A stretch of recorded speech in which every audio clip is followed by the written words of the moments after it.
প্রত্যেকটা ফ্যামিলিতে বাচ্চাদের নিয়ে কমন যে প্রবলেম সেটা হচ্ছে বাচ্চারা মাছ খেতে চায় না। তবে আমরা চাইলেই বাচ্চাদের মাছটা খুব সহজেই খাওয়াতে পারি। জাস্ট একটু ভিন্ন ওয়েতে রান্নাটা করতে হবে। আমাদের উদ্দেশ্য বাচ্চাদের মাছ খাওয়ানো, সাথে যেন মাছের পুষ্টিগুণটাও ঠিক থাকে সেটাও আমাদের খেয়াল রাখতে হবে। তো আজকে সেরকমই একটা রেসিপি থাকছে দিরসুইয়ে। আশা করব রেসিপিটা আপনারা অনেক এনজয় করবেন। একটা প্যানে 2 কাপ পানি নিয়ে পানিটাকে ফুটতে দিয়েছি। এখন এখানে মাছ দিয়ে দিব। এখানে 5 পিস মাছ আছে, অ্যাপ্রক্সিমেট 500 মিলিগ্রাম মতো হবে। আমি এটা সিলভার কার্প মাছ দিয়ে করছি। আপনারা চাইলে এটা রুই মাছ বা অন্য যে কোনো মাছ দিয়েই করতে পারবেন। 1 পিঞ্চ পরিমাণ হলুদের গুঁড়ো দিয়ে দিচ্ছি। 1 চা চামচ মতো লবণ। ঢাকনাটা লাগিয়ে দিচ্ছি। মাছটাকে খুব ভালোভাবে সিদ্ধ করে নিতে হবে। মিডিয়াম হিটে মাছগুলোকে প্রায় 15 মিনিট আমি সিদ্ধ করে নিলাম। এটা খুব ভালোভাবে সিদ্ধ হয়ে গেছে। মাছগুলো উঠিয়ে নিচ্ছি। খুব সুন্দর করে মাছের কাঁটাগুলো বেছে নিতে হবে। রেগুলার সাইজে 5 পিস পাউরুটি নিয়েছি।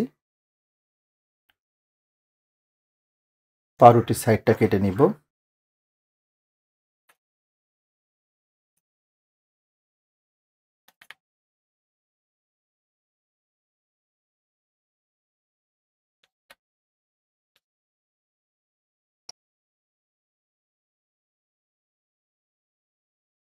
এখন একটা ফুড প্রসেসর নিয়ে নিয়েছি। মাছগুলো দিয়ে দিচ্ছি।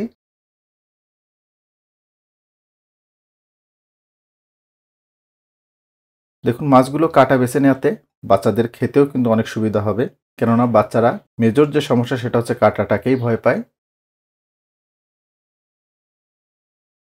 কেটে নেওয়া পাউরুটিগুলো দিয়ে দিচ্ছি।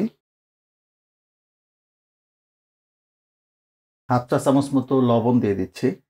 লবণটা বুঝে দিতে হবে, কেননা সিদ্ধ করার সময় আমরা লবণ দিয়েছিলাম। দিচ্ছি 1/2 চা চামচ কালো গোলমরিচের গুঁড়ো।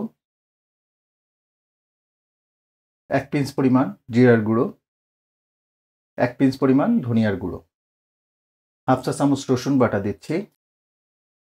দিচ্ছি 1/2 চা চামচ আদা বাটা। একটা পেঁয়াজ কুচি করে নিয়েছি, এটা দিয়ে দিচ্ছি। 6টা কাঁচামরিচ দিয়ে দিচ্ছি। 1 মুঠ পরিমাণ ধনে পাতা দিয়ে দিচ্ছি।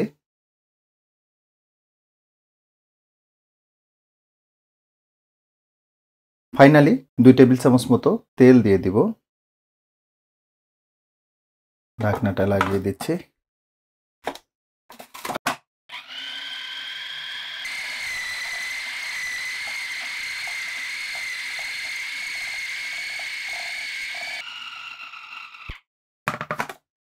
দেখুন চমৎকারভাবে ব্লেন্ড হয়ে গেছে।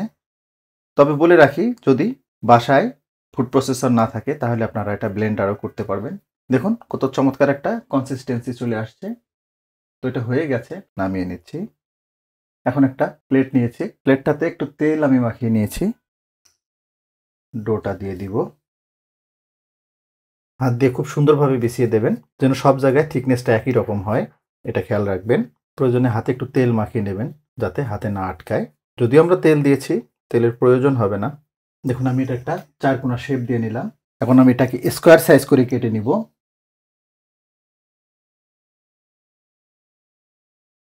যে চাকু দিয়ে কাটবেন একটু তেল লাগিয়ে নেবেন, তাতে খুব স্মুথ কাটতে পারবেন।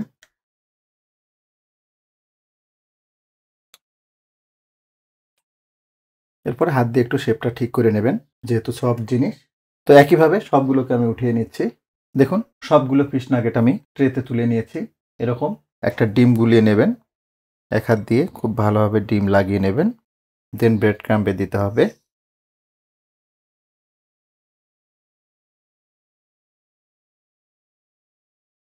এভাবে ব্রেড ক্রাম্ব লাগিয়ে নেবেন। তো একইভাবে সবগুলো নাগেটে আমি ব্রেড ক্রাম্ব লাগিয়ে নিচ্ছি। নাগেটগুলোতে ব্রেড ক্রাম্ব লাগিয়ে নিলাম। নাগেটটাকে 1.5-2 মাস আপনারা ডিপ ফ্রিজে সংরক্ষণ করে খেতে পারবেন। তবে তার জন্য একটু পদ্ধতি অবলম্বন করতে হবে। এই অবস্থায় এটাকে ডিপ ফ্রিজে রেখে দিতে হবে 25 থেকে 30 মিনিট। এরপর এটাকে একটা এয়ারটাইট বক্সে নিয়ে ডিপ ফ্রিজে সংরক্ষণ করবেন। তাতে 1.5 থেকে 2 মাস অনায়াসে খেতে পারবেন। তো এখন আমি এটা একটু ভেজে দেখাচ্ছি আপনাদের। চুলায় একটা প্যানে কিছু তেল নিয়ে তেলটাকে গরম করে নিয়েছি। আমি প্রায় 50 ml মতো তেল দিয়েছি। নাগেটগুলো দিয়ে দিব। তবে শুরুতে একটা টিপস দেই, যে কোনো ধরনের নাগেট একদম ডুবো তেলে ভাজবেন না। তেলটা এমনভাবে থাকবে যেন নাগেটের অর্ধেক অংশ তেলে ডুবে থাকে, বাকি অর্ধেক অংশ উপরে থাকে। চুলার তাপটাকে মিডিয়াম লোতে রাখবেন, হাই হিটে ভাজবেন না। দেখুন নাগেটগুলোতে গোল্ডেন ব্রাউন কালার চলে আসছে, এটা হয়ে গেছে, তো নামিয়ে নিচ্ছি। দেখুন একইভাবে এই ব্যাচটাকেও ভেজে নিচ্ছি। সবগুলো ফিশ নাগেট ভেজে নেওয়ার পর আমি ফিরলাম। এবার একটু দেখাই আপনাদের, দেখুন কতটা চমৎকার হয়েছে। এভাবে বাচ্চাদের করে খাওয়াবেন, যারা মাছ খায় না তারা কিন্তু একদম গপ গপ করে খেয়ে ফেলবে। এখন একটু দেখাই এর ভিতরটা কেমন হলো।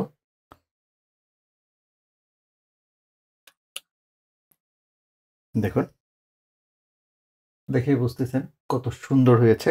এইভাবে মাছের রেসিপিটা করবেন। অনেস্টলি বলছি, শুধু ছোটরা না, বড়রাও কিন্তু অনেক মজা করে খাবে। তো যাই হোক, আজকে এই পর্যন্তই। আবার নতুন কোনো রেসিপি নিয়ে আপনাদের সামনে আসবো। সে পর্যন্ত সবাই অনেক ভালো থাকবেন, সুস্থ থাকবেন, নিরাপদ থাকবেন। আল্লাহ হাফেজ।